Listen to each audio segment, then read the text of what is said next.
सोमवती अमावस्या पर जो कहानी सुनी जाती है, उससे पहले हम हाथ में चावल या कोई फूल वगैरह ले लेंगे और फिर कहानी सुनेंगे। सोमवती अमावस्या की कहानी इस प्रकार है। एक गरीब ब्राह्मण परिवार था। उस परिवार में पति पत्नी के अलावा एक पुत्री भी थी। वह पुत्री धीरे धीरे बड़ी होने लगी। उस पुत्री के समय और बढ़ती हुई उम्र के साथ स्त्रियोचित गुणों का विकास हो रहा था। वह लड़की सुंदर, संस्कारवान और गुणवान थी, किंतु गरीब होने के कारण उसका विवाह नहीं हो पा रहा था। एक दिन उस ब्राह्मण के घर एक साधु महाराज पधारे। वे इस कन्या की सेवा भाव से काफी प्रसन्न हुए। कन्या को लंबी उम्र का आशीर्वाद देते हुए साधु ने कहा, इस कन्या के हथेली में विवाह योग्य रेखा नहीं है। तब ब्राह्मण दंपत्ति ने साधु से उपाय पूछा कि कन्या ऐसा क्या करे उसके हाथ में विवाह योग बन जाए। साधु ने कुछ देर विचार करने के बाद अपनी अंतर्दृष्टि से ध्यान करके बताया, कुछ दूरी पर एक गांव में सोना नाम की एक धोवन जात की एक महिला अपने बेटे और बहू के साथ रहती है, जो बहुत ही आचार विचार और संस्कार संपन्न पति परायण है। यदि यह कन्या उसकी सेवा करे और वह महिला इसकी शादी में अपने मांग का सिंदूर लगा दे, उसके बाद इस कन्या का विवाह हो, तो इस कन्या का वैधव्य योग मिट सकता है। साधु ने यह भी बताया कि वह महिला कहीं आती जाती नहीं है।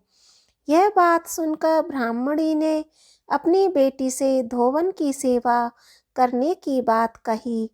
अगले दिन कन्या प्रातःकाल उठकर सोना धोवन के घर जाकर साफ सफाई और अन्य सारे काम करके अपने घर वापस आ जाती।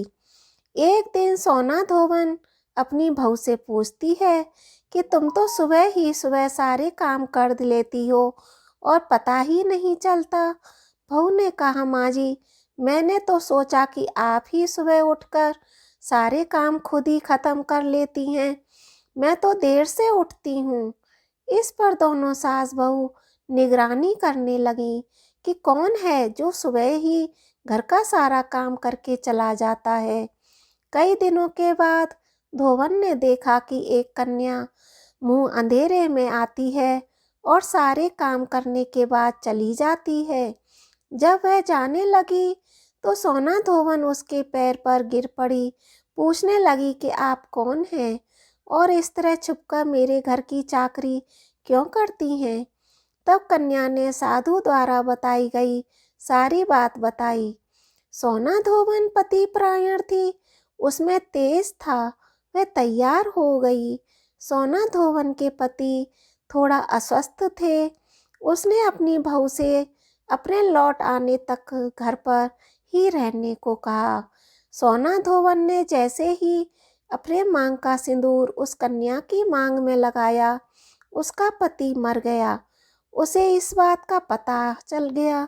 वह घर से निराचल होकर चली थी, यह सोचकर कि रास्ते में कहीं पीपल का पेड़ मिलेगा तो उसे भंवरी देकर उसकी परिक्रमा करके ही जल ग्रहण करेगी। उस दिन सोमवती अमावस्या थी। ब्राह्मण के घर मिले पुए पकवान की जगह उसने ईंट के टुकड़ों से 108 बार भंवरी देकर 108 बार पीपल की परिक्रमा की और उसके बाद जल ग्रहण किया। ऐसा करते ही उसके पति के मुर्दा शरीर में वापस जान आ गई। धोबिन का पति वापस जीवित हो उठा। इसलिए सोमवती अमावस्या के शुरू करके जो व्यक्ति हर अमावस्या के दिन भंवरी देता है, उसके सुख और सौभाग्य में वृद्धि होती है। पीपल के पेड़ में सभी देवों का वास होता है। अतः जो व्यक्ति हर अमावस्या को न करके वह सोमवार को पड़ने वाली अमावस्या के दिन 108 वस्तुओं की भंवरी देकर सोना धोवन और गौरी गणेश का पूजन करता है उसे अखंड सौभाग्य की प्राप्ति होती है। ऐसी प्रचलित मान्यता है कि पहली सोमवती अमावस्या के दिन धान, पान, हल्दी, सिंदूर और सुपारी की भवरी दी जाती है। उसके बाद की सोमवती अमावस्या को अपने सामर्थ्य के हिसाब से फल, मिठाई, सुहाग सामग्री, खाने की सामग्री से भवरी दी जाती है और फिर भंवरी पर चढ़ाया गया सामान किसी सुपात्र ब्राह्मण, ननद या भांजे को दे दिया जाता है। दोस्तों, आज हम इस वीडियो में जानेंगे सोमवती अमावस्या साल की अंतिम और आखिरी अमावस्या होती है और सोमवती अमावस्या को लेकर आप लोगों में कुछ महत्वपूर्ण प्रश्न हैं, जैसे कि क्या पहली बार यह सोमवती अमावस्या का व्रत हम शुरू कर सकते हैं? दूसरी चीज़ क्या है, यह व्रत छूट गया है तो क्या कर सकते हैं? प्रेगनेंसी में गर्भवती महिलाएं जो होती हैं वे कैसे करें? और आप लोगों के कुछ महत्वपूर्ण जो प्रश्न हैं, जैसे हमारे घर के आसपास पीपल का वृक्ष नहीं है तो क्या डाली तोड़कर रख सकते हैं पूजन में? किसी प्रकार के बहुत सारी महत्वपूर्ण बातें हैं जो पूजा सामग्री है, उसकी विधि क्या है, इन सब कुछ के बारे में हम इस वीडियो में बताएंगे। ध्यान से आप लोग इस वीडियो को समझ लीजिए और सुन लीजिए। और अमावस्या के दिन किन किन बातों का ध्यान रखना चाहिए, कौन सी गलतियां नहीं करनी चाहिए, और मैं भी आपके साथ शेयर करूंगी। तो चलिए आज वीडियो को शुरू करते हैं। इससे पहले आपको मेरा वीडियो पसंद आता है तो प्लीज़ आप मेरे चैनल को सब्सक्राइब कर लीजिए, बेल आइकन को प्रेस कर दीजिए, जिससे कि मेरे वीडियो के नई नोटिफिकेशन आप सभी के पास सबसे पहले पहुँचे। तो चलिए शुरू करते हैं।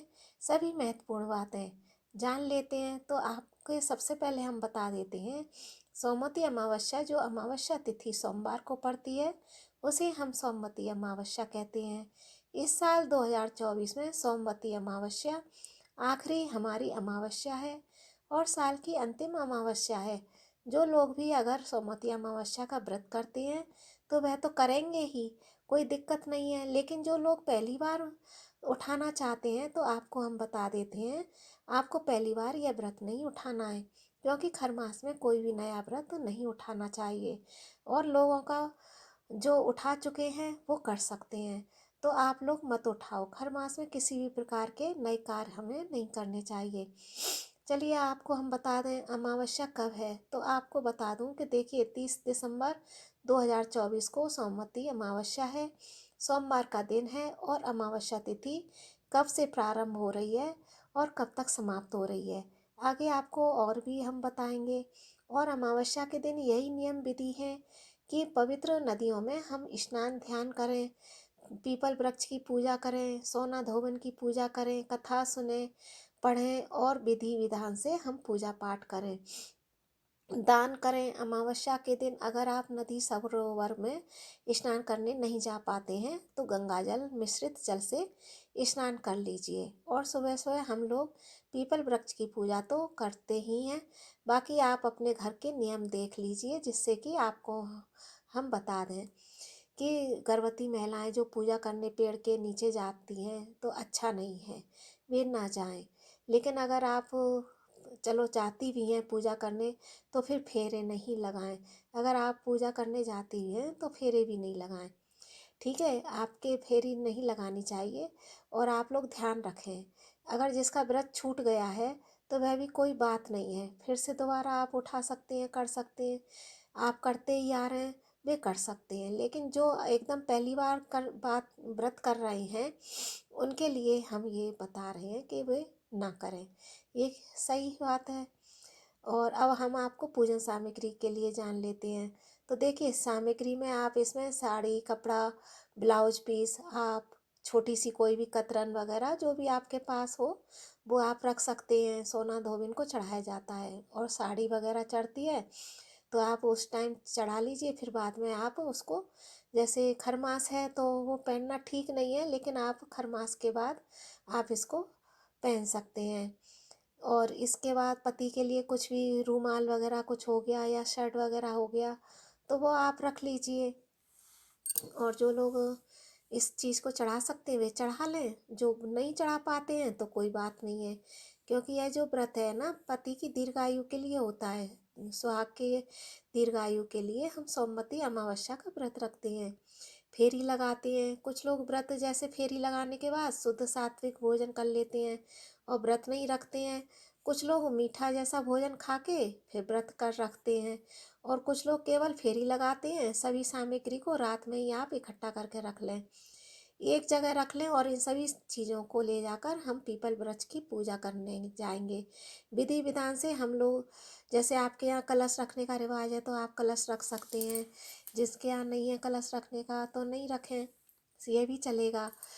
ठीक है, फिर फेरी लगा लें। आप मूंगफली ले सकते हैं फेरी लगाने के समय, किशमिश ले सकते हैं, जिससे हमें 1 से 8 बार की संख्या याद रहे।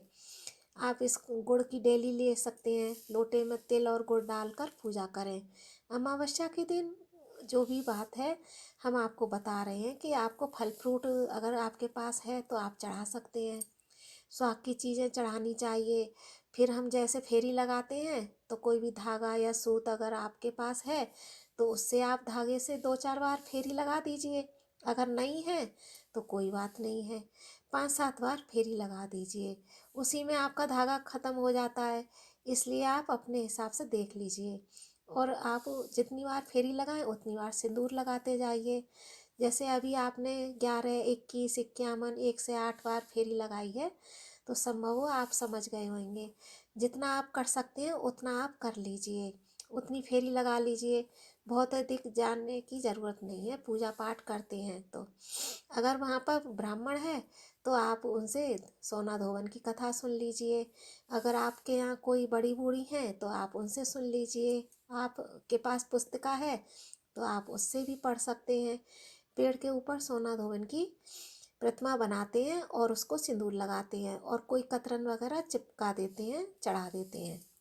उन्हीं को सिंदूर से 1 से 8 बार हम वो गोल गोल परिक्रमा देंगे, क्लॉकवाइज घूमने, जैसे घड़ी घूमती है ना उसी तरह से हम आपको ये बताने जा रहे हैं कि आपको ठीक वैसे ही उसी दिशा में चलते रहना है और घूमना है, फेरी लगाना है, परिक्रमा करनी है पीपल वृक्ष की। ठीक है, वहाँ से आने के बाद पति को प्रणाम जरूर करिए, और फिर महिलाएं जो सिंदूर लगाती हैं, कोई नाक से लगाती है, कोई मांग से लगाती है, सिंदूर लगाएं। अमावस्या के दिन पीला सिंदूर सोमवती अमावस्या के दिन हमें लगाना चाहिए। अब चलिए जान लेते हैं हमें क्या नहीं करना चाहिए। जैसे पहले आपको हम बता दिया कि सोमवती अमावस्या आप लोग पीपल वृक्ष की टहनी तोड़कर लाकर पूजा करते हैं, तो हम लोग नहीं करते हैं। तो इस तरह से आपके यहाँ देख लीजिए। दूसरी गलती कि अमावस्या के दिन कोई भी बिस्तर पर नहीं सोए करे, ज़मीन पर सोए, लेकिन ऐसा नहीं हो पाता है, किसी की तबीयत खराब हो जाती है, तो आप जहाँ तक हो इनसे बचिए, और मगर अगर आप बच सकते हैं तो कर लीजिए। ठीक है, अब ध्यान रखेंगे और भी बातें हैं, जैसे कपड़े में धागे सुई धागा सब बांटते हैं, तो ये भी सब नहीं करिए सुई धागे का काम, क्योंकि आपने व्रत रखा है तो आप किसी को कष्ट तो नहीं देंगे ना। कच्चा सूत है उसको आप अमावस्या के दिन कभी भी कहीं पे भी आप बैगन मूली नहीं खाएं। जो लोग भी व्रत कर रहे हैं इस चीज़ का ध्यान रखें। अमावस्या के दिन कभी किसी का अपमान नहीं करें। भिखारी को जो भी आप दे सकते हैं जितना संभव हो दे, सक्षम है तो उतना दान करें, और हमें ज़रूर करना भी चाहिए। जो भी आप अगर सुनते हैं ब्राह्मण के द्वारा तो वहाँ दक्षिणा वगैरह भी दें, पंडित जी को देखकर प्रणाम करें, और इस विधि से सोमवती अमावस्या की पूजा पाठ करें, जो हमें ज़रूर करनी चाहिए। आसपास के आपके यहाँ घर में महक है, कहानी है, और भी बहुत से लोग हैं तो उनको आप शेयर कर दीजिए। इन चीज़ों का आप ध्यान रखिए। आपके घर में अगर लेडीजें हैं तो वहाँ महावर लगाइए, फ्री में लग जाती है। नई पुरानी साड़ी वगैरह है, इसका कोई नियम नहीं है, मतलब पहनी हुई चूड़ी वगैरह आप सब पहन सकते हैं। ठीक है, नया कोई नियम नहीं है, उसको तुरंत इस्तेमाल नहीं करना है। अगर आपका नया है तो आपको खरमास देखने के बाद ही, यानी 14 जनवरी के बाद ही आप लोग इसका इस्तेमाल कीजिए। पूजा पाठ करके आप घर में अपने लोगों में प्रसाद बांटिए, घर परिवार वालों को दे सकते हैं, पति को दे सकते हैं। इससे आपको अच्छे सुखद परिणाम मिलेंगे। इस विधि से हम सोमवती अमावस्या की पूजा पाठ करेंगे। अगर आपको वीडियो की ज़्यादा समझदारी से आप इस वीडियो को देख रहे हैं तो आपको हम बता दें कि आपको इससे पूर्ण लाभ मिलेगा। पूजा करेंगे पेड़ के पास जाकर भी, ठीक है, तो आपको सचमुच बहुत अच्छा लाभ मिलेगा। आइए अब अमावस्या तिथि के बारे में जानते हैं। अमावस्या तिथि कब से प्रारंभ हो रही है, कब समाप्त हो रही है, पूजा का शुभ मुहूर्त क्या है, तो बता दूं कि अमावस्या तिथि आरंभ हो रही है 30 दिसंबर को सुबह 4:02 पर और अमावस्या तिथि समाप्त हो रही है 31 दिसंबर में 3:57 पर। ऐसे में उदया तिथि को ध्यान में रखते हुए 30 दिसंबर को सोमवती अमावस्या है। अब चलिए जान लेते हैं पूजा हमें कब करनी है। तो आपको बता दें कि देखिए, पूजा के लिए स्नान के लिए ब्रह्म मुहूर्त सबसे अच्छा सर्वश्रेष्ठ माना जाता है। पीपल वृक्ष की पूजा सुबह से ही कर लेते हैं तो ज़्यादा बेहतर है। अगर आप अपने घर में हिसाब से करना चाहते हैं तो 12 बजे तक कर लीजिए और लोग कोशिश करें जहाँ तक है 30 दिसंबर को सुबह 7:12 तक आपकी पूजा हो जानी चाहिए, क्योंकि बहुत अधिक शुभ और सही समय होता है। आप लोग इस समय में पूजा करेंगे तो आपके सर्वार्थ सिद्ध योग भी मिल रहा है। आप लोग 7:11 से 12 से आप पूजा कर लें और थोड़ा सुबह जल्दी उठ जाएं तो आपके सभी कार्य भी हो जाएंगे। वहाँ बहुत अधिक भीड़ हो जाती है तो थोड़ा सा आप लोगों को राहत भी मिलेगी। जितना जल्दी हो सके कर लेंगे। ठीक है, इस वीडियो से मेरा यहीं तक का था। अब मैं मिलती हूँ आपको नई वीडियो में। तब तक के लिए नमस्कार। स्वस्थ रहिए, सुरक्षित रहिए, जहाँ कहीं भी आप रहें खूब खूब खुश रहें। धन्यवाद।